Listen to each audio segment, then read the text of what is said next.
Good morning, everyone, and thanks for joining us this morning on our EDC Coffee Chat, Coffee with Colleen.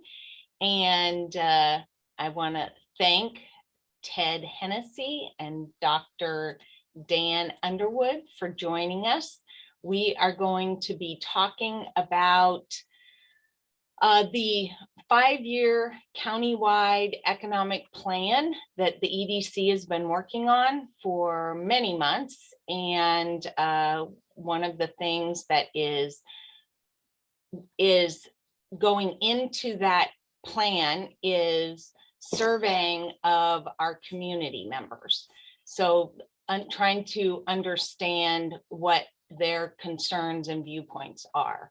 So with that, I am going to allow Dan Underwood to take it, but Lori Fazio, who works with us at the EDC, asked to say a few words. So go ahead, Lori. Good morning, everyone. As you know, we have someone that's really super special on our call, and she does this call every single Wednesday. And today is a very special day. And today she is 39 years young. And so I just wanted everyone to wish Colleen a happy birthday. We don't have to sing, of course, because I have a terrible singing voice.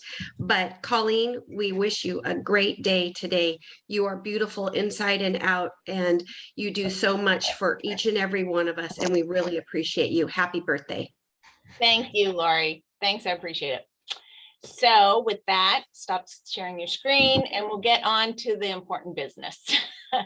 Dan, you can go ahead and share your screen as well. So if you want to start it off, I'd really appreciate it. And just a few housekeeping items. If you will put yourself on mute, and I will do that for you if you haven't, just so we don't accidentally pick up some unintended background noise. And if you want to ask any questions, we like this to be interactive. Either raise your hand or put your question in the chat. So I see most everything is happy birthdays. Thank you. Thanks, everyone. Okay, so with that, Dan, please take it away. Okay, I'll switch over to screen here. Okay, so I'm a little bit new to some of these systems that all of you have been living by for the last few years. So as Colleen introduced, we're still in the investigative phase of the EDC 5-year plan. When Colleen asked me to get involved in the project, I made some suggestions of approaching economic development using some approaches that I haven't seen other people do, both in the consulting world and in the academic world. And one of those is to actually talk to the people whose lives we're trying to make better by improving the quality of the local economy. And that would be people who work for a living. In general, what you do is you see experts deciding what things should be like without finding out from the ground up what's actually going on. So we conceptualized a survey of working folks in Clallam County. And one of the real challenges is how do you go about getting a representative sample so that we're not hearing from a select group of people whose views may not be representative of the general population. In thinking that over, I recognize that just about everybody in Clallam County uses the grocery store. And that ought to be a good way to get a random sample. So we designed our survey in such a way that we could get answers to the questions that we had, some of which we will be sharing. We would find out where the respondents worked, if they worked for a living, by the type of industry they worked in. If they weren't working, we would know that. We could use that background information, the proportion of the population working relative to those retired, and of those working, where they were working, to test our survey results to make sure that it provided a broad representation of Clallam County. Or in other words, we had a non-biased representative sample. And Ted, were we successful? Oh, you're on mute.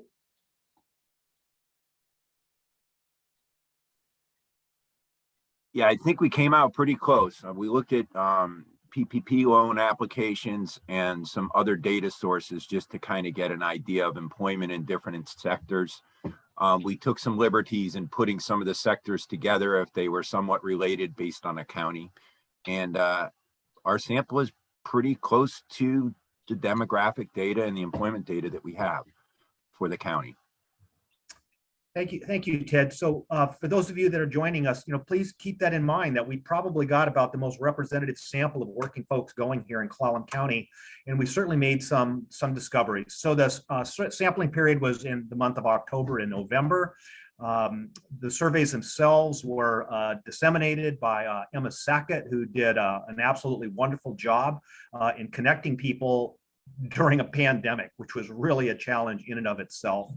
We had a total of 508 people, 500 from Clallam County, and we broke those into a number of different groups, some of which we're going to talk about today. We can get into more detail, and we will get into more detail later. So one of the issues that we wanted to know was what was challenging for people in Clallam County. This was the list that we created. Oh, And I I'll give you a don't think moment you're, to read them over. I don't think you're sharing screen yet. Oh, I hit share screen, but. Okay, so I must be, I hit that button. So do I'll come right I over. do this? Can you see it now, Colleen? No. Let Well, me, Colleen, why don't you share the questions, oh, there you go. slides? That's why you have your PhD. Exactly. Okay. Yeah. Okay, so share. We were working screen. with abacuses when I was in graduate school, Colleen. There was no computers. Yeah. Okay, very good. And so from the beginning, there we go. And so Yeah, just head down to the list of 9. There you go.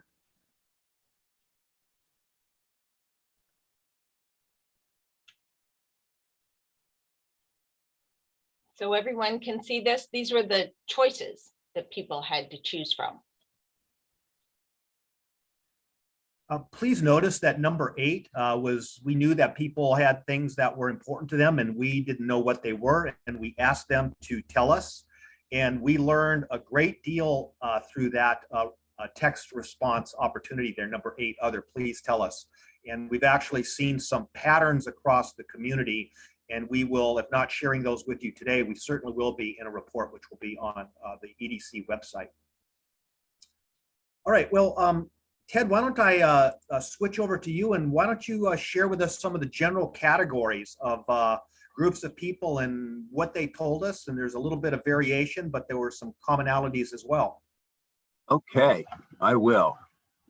Let me just hold on a second here. Okay. I'm having some difficulties. Okay. Yes. So we broke the data down into a couple of different ways. One was just general employment status. Were they working in the county? Were they working remotely? Were they self-employed in the county? Were they not in the labor market, not looking for work? Were they retired or just simply unemployed? So, and we drilled down. If they picked the other category, we asked them for some more specific information about their particular situation. So we really paid most attention to those that were employed in the county. And hands down, the most serious concern, as you can see, for individuals who live and work in Clallam County, is finding suitable housing. If we pull the remote workers out, it was clearly evident that this is the most significant challenge that working people in the county are facing right now. And it was recognized by all groups, but it wasn't the number one choice by all groups.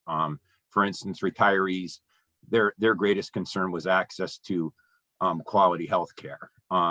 Remote workers were kind of all over the place what their top concern was.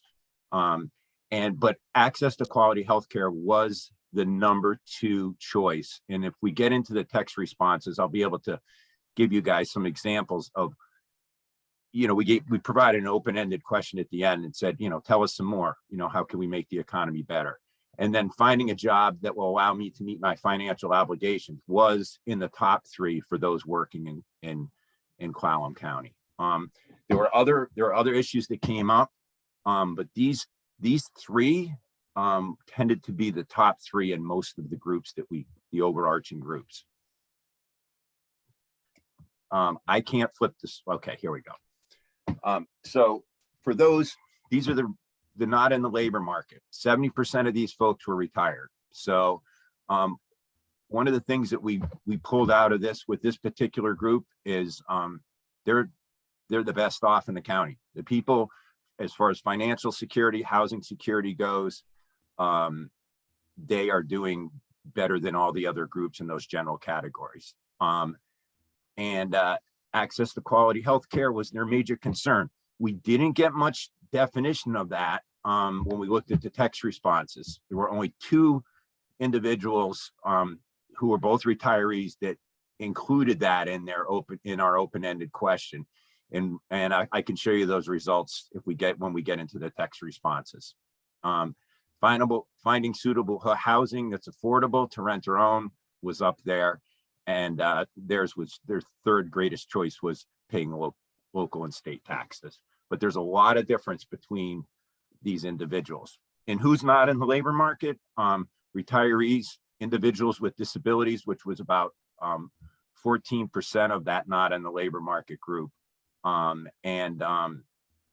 some other folks, but retirees were the main part of it. So And we had Ted, a question from James, and he asked us what we might have seen as a pattern for remote workers. I believe that it was we had about 30 respondents that were remote workers, correct? Yeah, so of our And total their biggest cohort, concern was high-speed internet, wasn't it? there really wasn't any.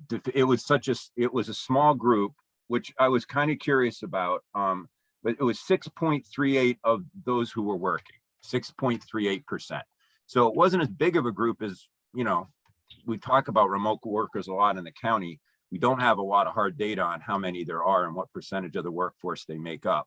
But there were no definitive concerns that came out. There was nothing that was much greater than the other.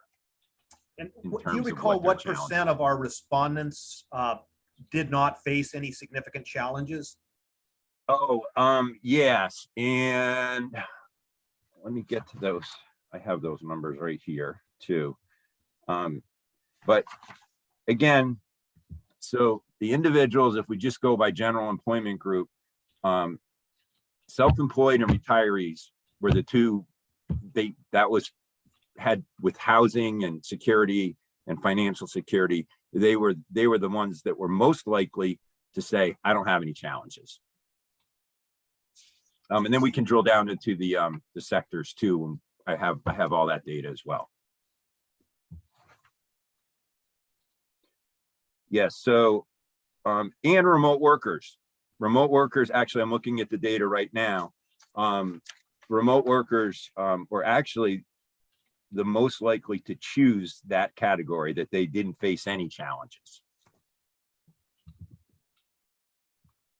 Okay. Colleen, I think isn't there a page for remote workers?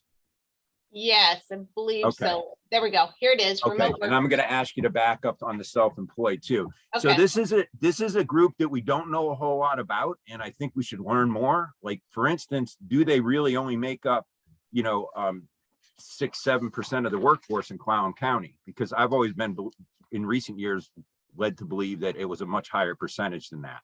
Yeah, and so we do know that in our county, if you look at DOR records, how many different accounts are there for entities that own businesses in our county? There's 6,700. So we've got, I believe, 28,000 that are identified as employees. And I think we've said about 40,000 people in our county are, and we've got that information below and we can talk about it further then, but are of working age. So it is a good percentage of our population. So if say each person owns, and sometimes, 2 people or 3 people own a business, but if there's 6,700 different businesses, and that runs from McKinley, say, with, hundreds of employees, down to and Home Depot and those businesses, down to I'm a one-person consultant, they all have to have a business license and an account with DOR, even if they aren't paying any excise taxes to the Department of Revenue. Yeah, this group was I just want to make sure I'm saying that. Colleen, if you put on slide 8, we can see the summary for remote workers. Okay, sure. Oh, slide 8, sorry. Correct. Okay, One more. there we go. Okay, remote workers. So, like I said, there was of their top concerns, even when we went to the ranking, there was no one that particularly leaped out in front of the others. But the access to quality health care, suitable housing, and finding a job. And again, we had 508 total responses on the survey, and they made up about 6.5% of the total cohort that we surveyed. And then they were kind of spread out. Why don't we jump to self-employed now? Okay. Wanted to throw something in there. So in my prior career, I went around and I spoke to high school students about pursuing career and technical education programs at a tech center, at 2 tech centers that we ran in the agency I work for.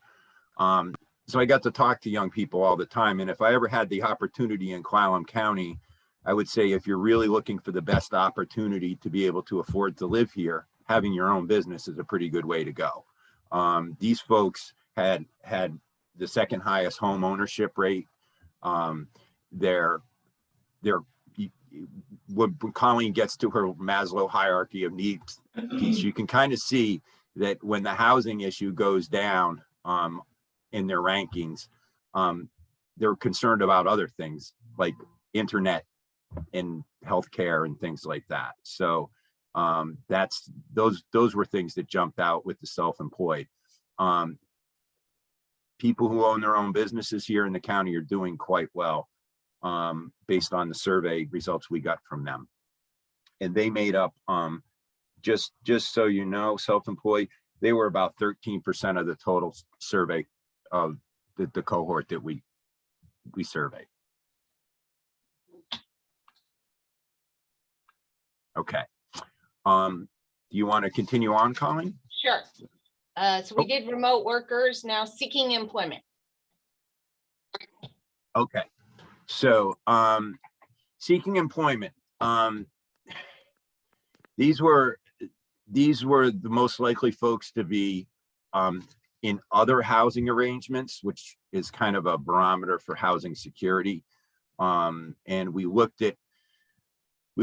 drilled down in that information a little bit too when we looked at it. If you were in another category, if you had an other housing situation, we did ask folks to tell us a little bit more about their situation was.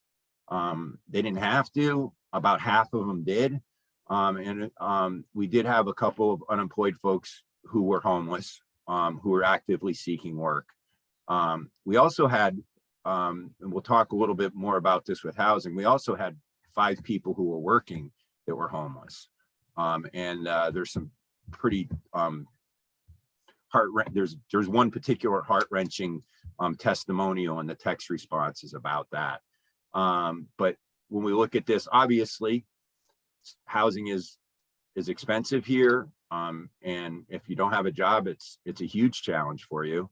And then obviously finding a job, it will allow them to meet their financial obligations. This group rated those folks that were unemployed. That was the highest ranking that we had on that particular choice from the challenges that we had in the question. So Ted, do we have any questions at this point that we can? Yes, Ted, Luke Robbins has a question. Luke, do you want to ask it, or would you like me to read it? I can ask. It's just a comment. I think it would be really interesting to be able to look at this, and I don't know if you can manipulate it this way. Ted or Dan, to look at age groups, to pull it out, to disaggregate by age groups. Because I wonder, for instance, if younger folks might have ranked, say, finding affordable childcare much higher because they're actually because that's a concern to them, and maybe it's not to older folks in the survey group. Just things like that. Thinking about how you slice and dice the data. So Luke, typically we did not ask about age or any other demographic information. We whittled things back quite a bit on this to keep the survey as short as possible. So it was under 4 minutes, and we could get people to finish it. So that is something that is typically included on this, or if you buy a list to distribute, you'll have the age group. Unfortunately, we don't have that. And I don't think is Emma on the call? I don't think so. Okay, she could kind of give us an idea of how many young people. But again, think about where we were surveying too. We were at grocery stores. It would have been good to have that, but we don't. Yeah, we just had to, it was really important to us that it was 4 minutes or fewer. And so, we had to, okay, what are the most critical things that we ask? And that unfortunately just didn't get to the top. Also, Jan Simon, from First Federal Community Foundation, has a question about what does access to quality healthcare mean? We had a lot of conversations about this. So that is a bad survey question. Just so if any of you guys are ever doing, and it was my fault. We're actually asking two things in that. We're asking about access to healthcare and whether it's quality or not. So Dan has some data on insurance coverage for the county. So we have a little bit of, Dan, you want to jump in? Oh, yeah. So over 90% of the population in Clallam County has public and or private health insurance. And I believe for the state, it's 94%. So we're relatively close to the statewide average. So it's not the presence of insurance so much that may be shaping that answer, though the quality of the plan itself, what it covers may be. But as Ted was saying, you don't have two different attributes on a question because there's two different reasons or both reasons somebody might have checked that box. And so it lost also some useful information. And it also may be very well that they have health care but it's so expensive for them because their insurance coverage is not reasonable, that they just in general think of healthcare is a big problem for them because it's so expensive. Colleen, it's also, we have a lot of doctors retiring. It's taking months if you can be a new patient and try and get into a clinic. Yep. Yeah, and the fact that this issue has come up again, I'm just going to cut to the chase. I was so surprised that we didn't get more in the text responses about healthcare. There were only two text response comments about healthcare. One had to do with difficulty in finding a primary care physician, and the other had to do with keeping doctors here. And those were the only two. But based on my conversations with other folks who dealt with the healthcare system here a lot more, that seems to be a common theme. If anybody else wants to chime in on that. Well, I'll add two points. The first is that this particular survey obtained the information that we need to pursue targets for economic development, rather than getting detailed information about specifics of any one of these particular challenges that people confront. And as far as this particular question goes about access to quality healthcare, I think that our responses indicate that further investigation of this question, ideally by individuals involved in delivering healthcare services, is probably very much in order. And the second thing that I want to emphasize at this point is that this survey was conducted in October and November of 2021. Had it been conducted in the same time period of, say, 2019, housing would not have been a top 3 issue, right? We know that the housing market has changed radically in a very short period of time. And probably in that same period of time, there was a change in the number of remote workers. There have been a lot of homes bought by people that live outside the county who have a backup home here for doing remote work when they want to hang out on the peninsula, for instance. And then the last thing I want to emphasize about this was taken at a particular point in time. If we conducted this survey today, I'm willing to bet a bagel and a cup of coffee that inflation would be in the top 3 list. I would say that. I would say that as well. Okay. Any other questions out there? Yeah, I think it's interesting to read the comment. If you're a person of working age, it feels impossible to afford rent anywhere in Sequim based on the jobs available, the prerequisites for a rental, and the actual cost of rent, which is ridiculously impossible. I've lived in Sequim my entire life, so I'm fully Sequim educated on the struggles for working class citizens. I think that's a really good quote. And from, when I talk to landlords, they get 30 to 50 to 75 applicants for one rental. And so it is such a competitive process. And if you don't have, rent history and a very solid job with a long history of at that job, you just have an incredibly tough time getting a long-term rental today, because so many of those also have converted over to short-term rentals. Colleen, why don't you segue to slide 10 right now? That would be, I think, a good way to summarize some takeaways from our presentation thus far. Okay. This one? Yes. Okay. So go ahead. I actually raised this with Colleen originally because it was something that I learned in a college psych course, and it always made sense to me. But I always thought the top triangle was called self-actualization, but I guess something bumped ahead of it since I went to college. So basically, this is interesting because if we look at what people's needs are in a simple kind of way, people that don't have to worry about having enough money to pay their bills, and they have a place to live, and they have housing security, they come with a whole different set of priorities and concerns than working people that are struggling. So, an example would be, we worked with another group for rural Washington, I believe, and a lot of the questions they were asking about were environmental issues and things. And how much did that come up? Now, it came up in our comments a little bit, but it really was not a concern for most of the people that were in there. They were most concerned about having a place to live and being able to pay their bills. And that's our working class folks in the county. So I don't know if you wanted to throw anything else in there. And you can see that difference between, say, the retirees and the self-employed, who are doing pretty well, and those that are working in all the other jobs in the county. I think you said it well, Ted. Okay. Yeah, so the takeaway is that people that work for a living, especially people that work in the private sector, they're struggling to get by. They're meeting their daily needs is a struggle. And we shouldn't be surprised that we don't see a lot of children in our county relative to the statewide average. It's not only because we're older on average, but it's just really hard to raise a family in this community at this point in time. And so EDC's focus with their 5-year development plan is, how do we improve the economic quality of life for these working people so that their basic needs can be met? Maybe they can focus on their transcendence in the future.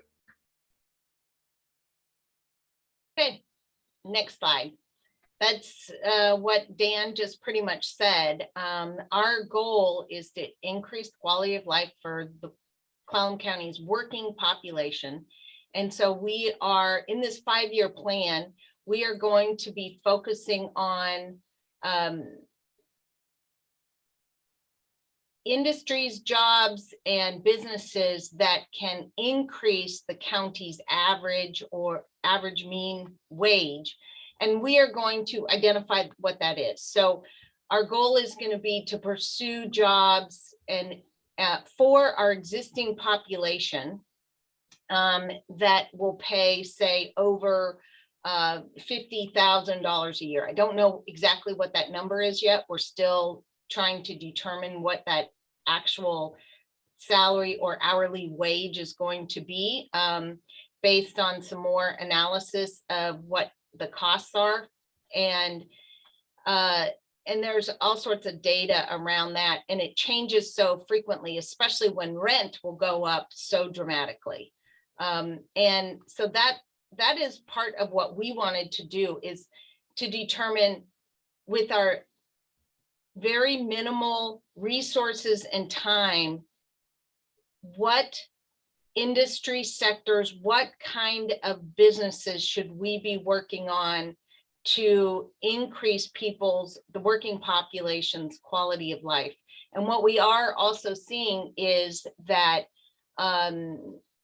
small business owners very often do quite well. And so you probably noticed Mike Skinner from Center of Inclusive Entrepreneurship, that's something they focus on for our county. And we absolutely love to work with them, and they are just great experts at that. So we're going to continue that support, celebration, and advocacy of very small businesses and those business owners, so that they can improve their quality of life.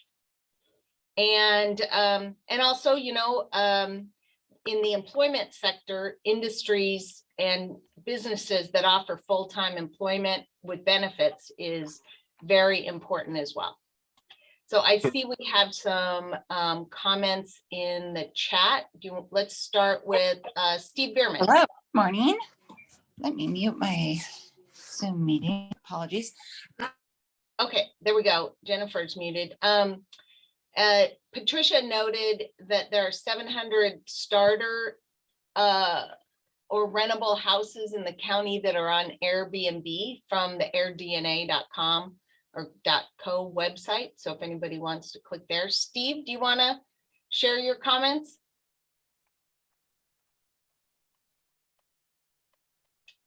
He must not have, or Angela or Mike Skinner.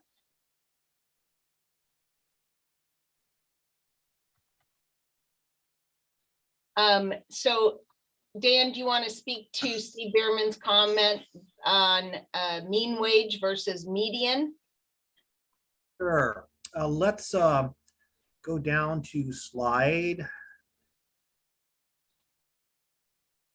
Let's go down to slide 16.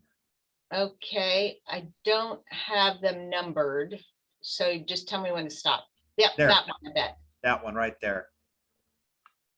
So I think that this is a useful snapshot to take a look at a couple measures of central tendency, which in statistics is also called an average. Most of us are familiar with an arithmetic mean. We talk about batting averages or bowling averages or an average this, where you sum up all your individual values and you divide by the total number of values. And if everyone was the same size, that's your arithmetic mean. And so in the upper table there, we're taking a look at means for Clallam County. Those numbers were from 2019 adjusted to 2021 dollars. So for the entire county there, we're talking about a little over $42,000. If you worked in the private sector, that arithmetic mean would have been just a little under $35,000. And if you lived in Clallam County and you worked for the government, the average wage was a little over $61,000.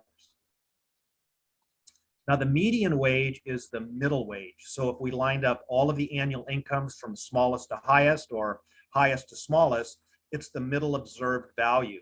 So that tells us that 50% of the working people in Clallam County, so these are employees, earn $35,801 a year or less. So that median number also tells us that over 50% of the county earns less than the arithmetic mean of 42,346.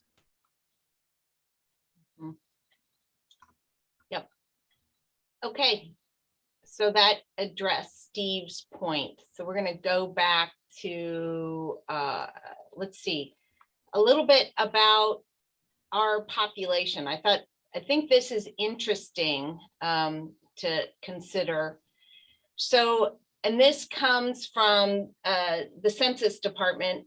They do, ACS is American Community Survey, and they produce information on educational attainment and also population.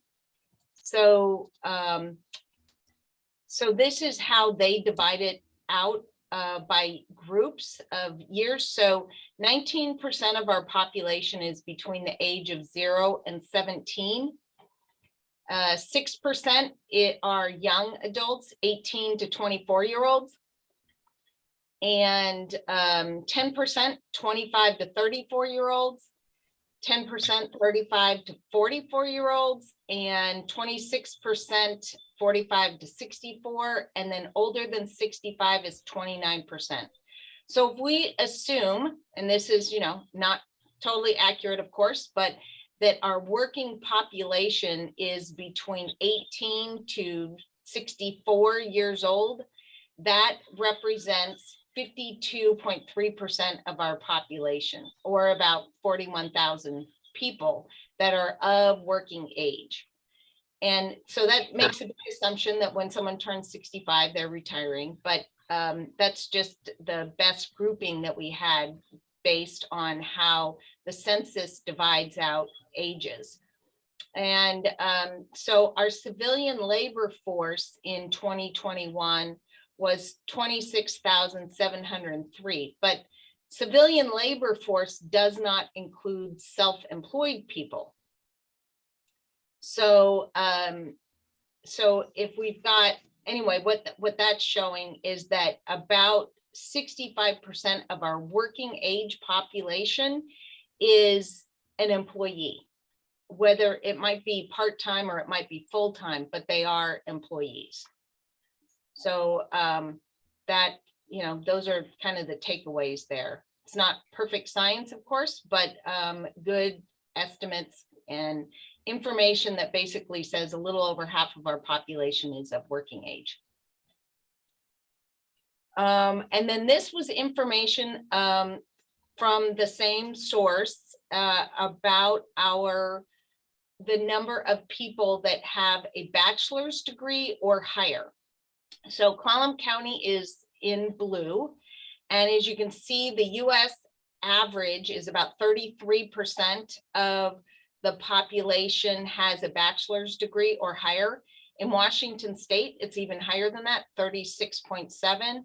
Found it was interesting that in Kitsap or Jefferson County, it's at 42.5%. Kitsap's at 34.4. We are at 28.8, and then Grays Harbor is way down here at 16.1. Just interesting information, I think, when we compare ourselves to other counties nearby.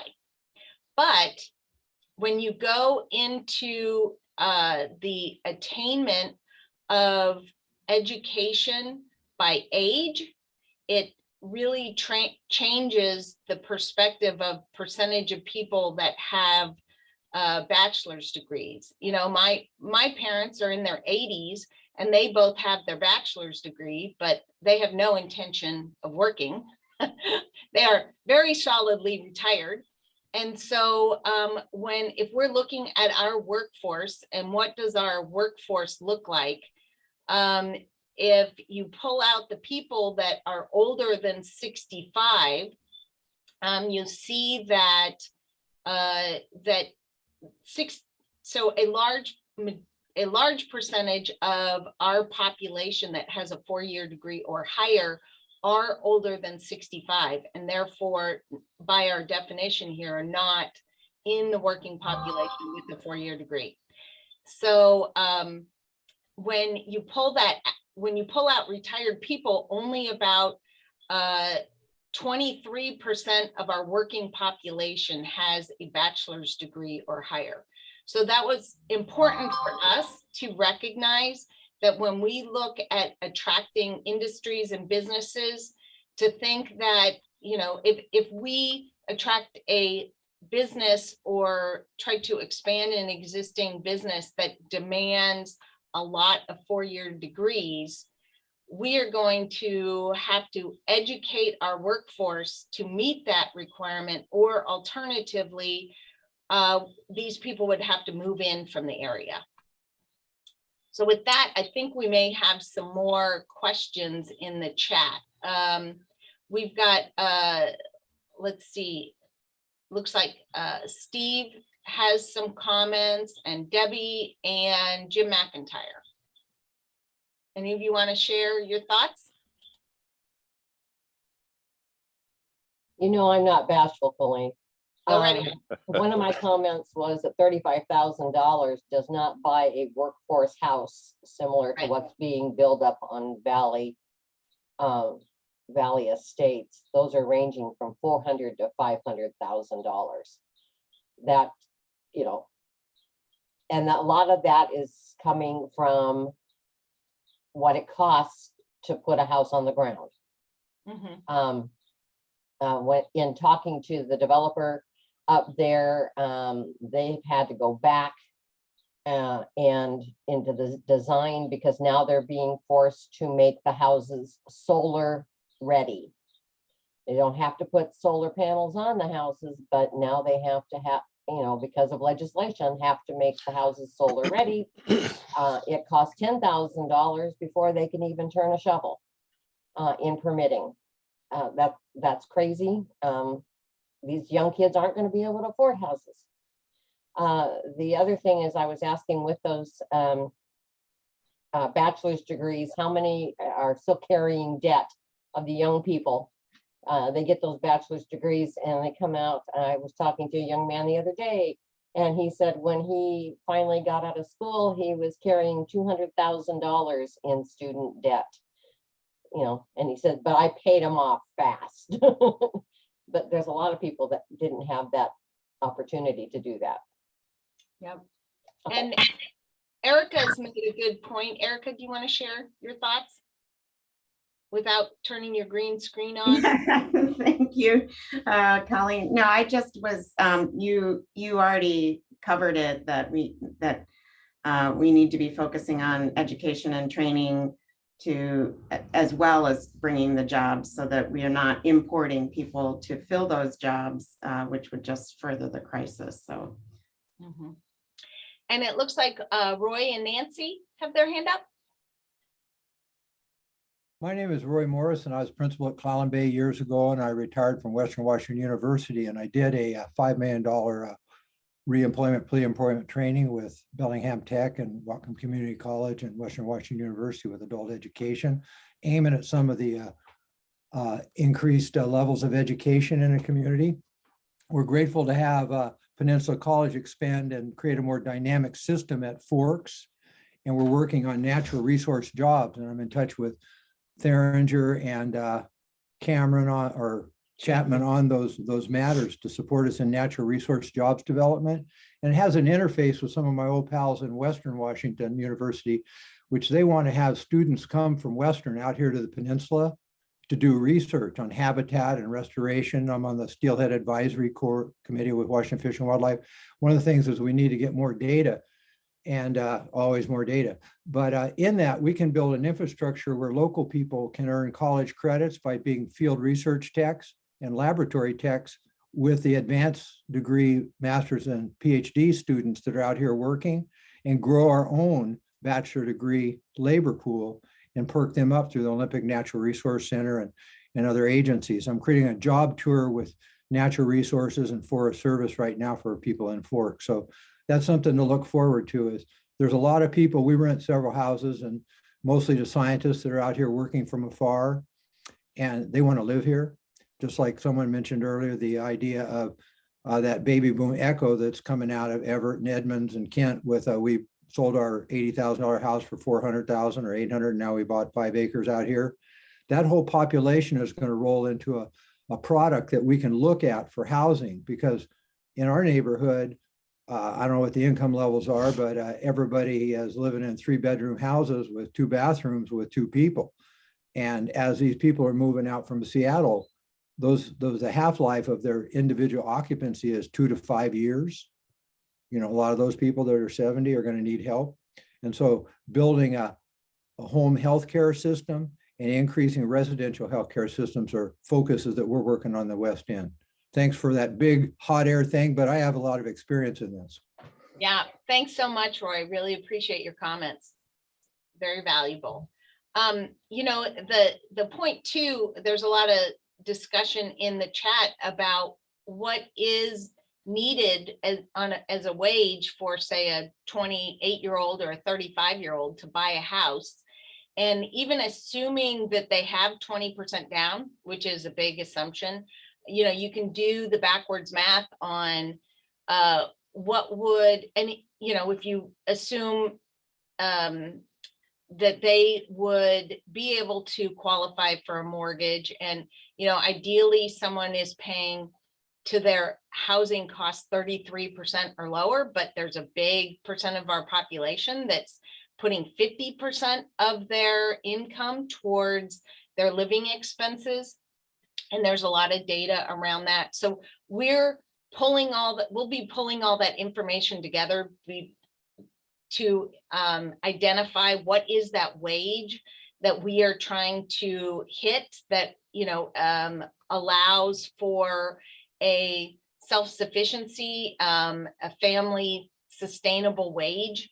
And of course, it depends with if you have, if you're living on your own, or if it's 2 people or family of 2 or 3 or 4, etc. The amount of income needed for that family increases.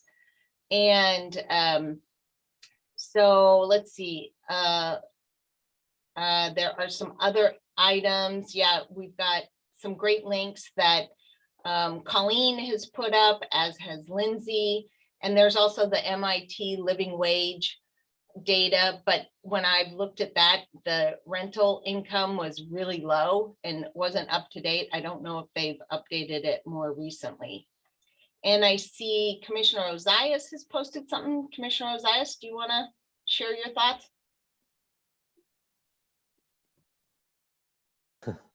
Sure.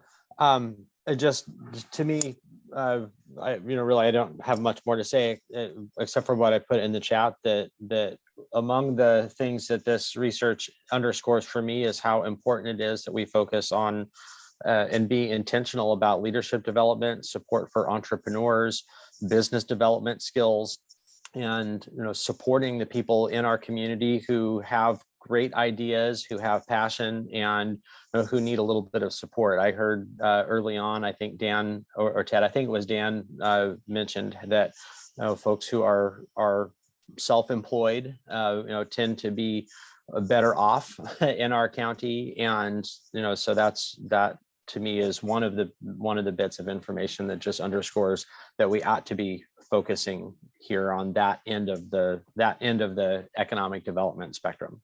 Yes, thank you. Absolutely. Okay, I know Ted wants to go over some of the text responses that we received from people at the grocery stores. So Ted, if you want to share that screen. Sure. Can you all see it now? Yeah. Yep. Okay, great. So just to give you an idea, we provided everybody an opportunity who took this survey just to share their thoughts. Just please share your thoughts on the local economy. And we had 110 who did, or about 23% of the people who did this. Now, with surveying, you have this thing called non-response bias. So usually when people are motivated to write something, they're either really happy or not really happy. So you just have to take that into mind. But it does mention, most of these folks talked about multiple issues. It wasn't one issue, it was interconnectedness. The largest percentage of text responses that we got were from the people who were employed. Going back to self-employed though, they were more likely than any other group to share their thoughts on this. So when we get into this, you can do this. Hold on a second. Let me just go to, okay. This is the word cloud. So there's some words, if out of context, but it can kind of give you a general idea of what people were talking about in their text response. You see housing there, afford, homelessness was an issue that a lot of people discussed, and you can kind of see that. What I wanted to do is to kind of hit on the major topics of the survey. So this is what people had to say about housing. And Colleen, can folks request this if they want these particular slides? Yeah, yes, they can. Mhm. Not I the will- whole, it's not the whole kit and caboodle, but these are the ones that kind of spoke to some of the common themes in here. And we Um, will post this on our website as well. Yeah, there was one story in here, a family of four, both parents working, 6 months homeless, couch surfing, staying in motels because they couldn't find an apartment to rent.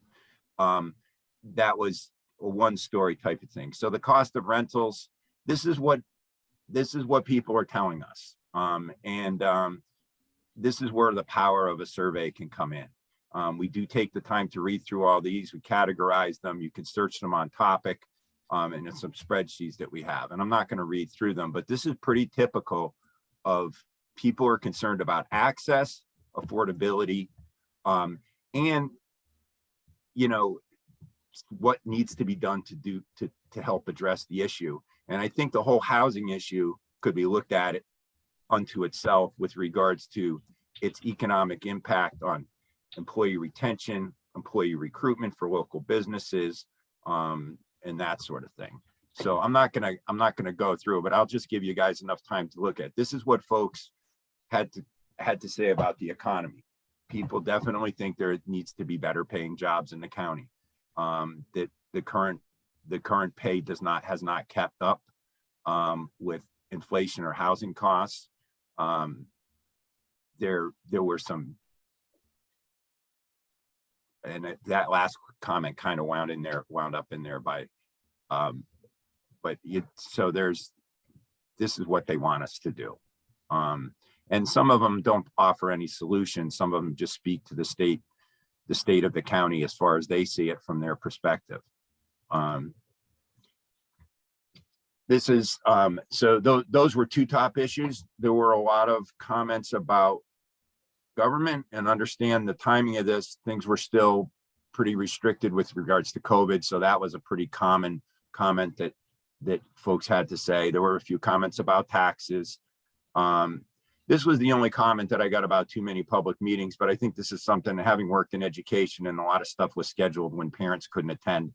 I heard this a lot from parents in the education field. And then there were I just want to say, people were really thoughtful about what they wrote. They took time on their way out of a supermarket to sit down and, they were kind of recruited from behind a table to take this survey. And a lot of them really took some time to tell it as it is from their perspective. And I think there's some really good suggestions in here, but these are all things that we can't ignore. There were a number of comments on education. It wasn't really a top topic, but it kind of goes along with the conversation you folks were having earlier. This is what folks said. I know Dan doesn't like it when you read slides, so I'm not going to. Hey, Ted, will you select the slideshow and just so it's a little bit bigger for people that may not? Oh, okay, I got you. Yes. All right, sorry. Slideshow, Yes, and yes, then start from existing or from current slide. yes. Let me go. Yeah, so I'm trying to work off my Zoom screen right now, which is always fun. Okay, no big deal. Yeah, I'm just, you guys are in the way. I get it. Okay, there we go. Okay. Do you want me to go back and look at any of these other ones? No, just keep on Okay. going. Okay. And then there were just other issues. So there are the two comments that we had about healthcare. There were a good number of comments about the homeless situation, and addiction, how the city looks. Folks are a little concerned about how things look. Definitely the this is where the quality of life issues came in more with the retirees, just to point that out, and that kind of supports Maslow's hierarchy of needs. But you know, a lot of people, and there was also some stuff that people just love this place too, you know, and they want it to be better. So those were our thoughts. And then I think this is good stuff to end on. If anybody has any questions, and I'll give you this updated set of slides, Colleen. So if you want to Great. distribute them. Yep. Definitely will do that. Okay, so yeah, that pretty much covers our presentation. And actually, I do have just a couple more here. I wanted to make sure that Ted had an opportunity to show all of his slides. So, but this is part of the slide deck we were on previously. This shows the different groupings of industries as we grouped them, because maritime is very important to our county, and yet maritime falls into about 5 different NAICS codes. That's North American Industry Classification System. Like it'll fall, some businesses fall under retail, some businesses fall under wholesale, some businesses fall under transportation. And so, but the way the government system divides out industries doesn't reflect well how we think about things, and that's the case also for forestry or timber. So we wanted to you know, pull out some of these areas, like forestry. The forest industry is about 4% of our industry.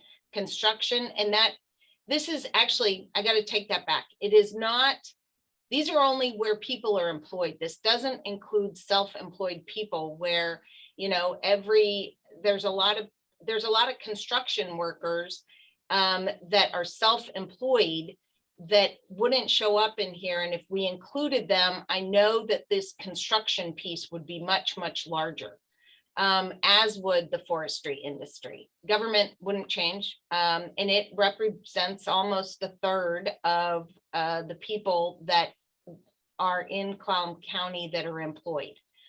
And yes.